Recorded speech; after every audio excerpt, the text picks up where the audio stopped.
I'm originally from Monroe, Louisiana, by way of Dallas, Texas. I've been living in California since 1979. Came here, started a restaurant with my brother in Compton, California. We ran the restaurant for about a couple years, and most of our business came from the GM plant, which produced Cadillacs. The Cadillac plant went out of business in the early 80s, somewhere around 81, and our business fell off.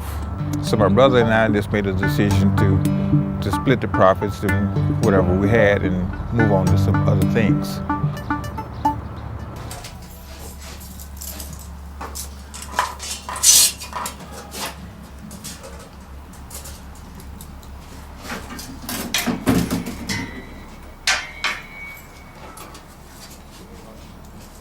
My title is a gardener caretaker. For the most part, we have a threefold goal here, which is, like I said, clean, green, and curb appeal. We try to keep the grass as green as we can, as clean as we possibly can, all the debris off the grounds, and all around the curves. We try to keep all the curves clean, anything around the park, in the vicinity of the park, because things that are near the park will eventually end up on the ground. So we try to, if you see the curbs are clean, you will automatically assume that the rest of the park is clean, because that's the part many people don't take care of, the curb. Basically, those are the things we do, but we do a lot of other things. We trim trees. I maintain the irrigation system. We do the sandbox. We make sure that all the debris is out of the sandbox so the kids won't get injured or hurt.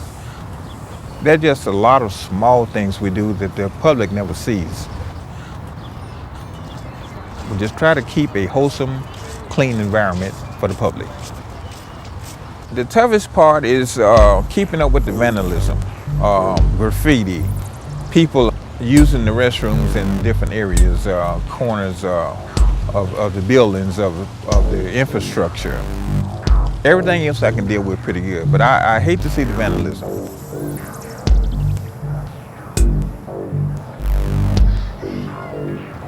I find guns and knives in bushes, under equipment, hidden in different areas, in needles, crack pipes, marijuana pipes, things like that. And you see a lot of them smoking it too.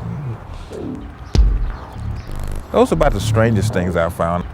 And I haven't found any dead bodies yet, but I'm hoping I don't.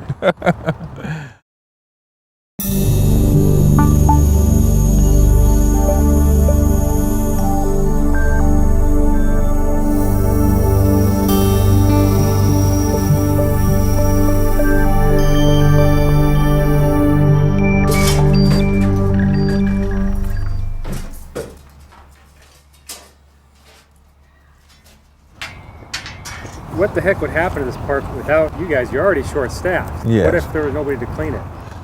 I would hate to imagine that.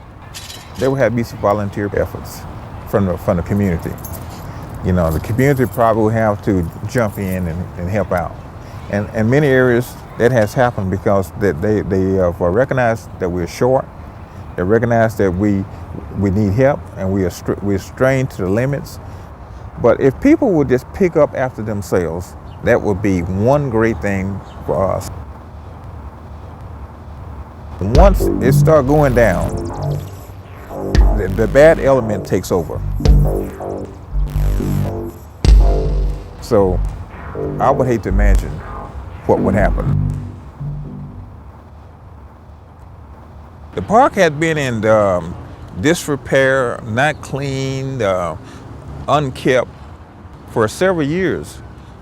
And my supervisor said, there's a park that nobody wants. Nobody want to go there. Everybody's afraid to go there.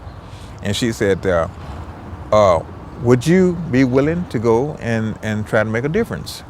I said, yes, I'm here to do a job, you know. And they said, well, it's a lot of gangs there and you might get shot. I said, well, I just have to take that chance.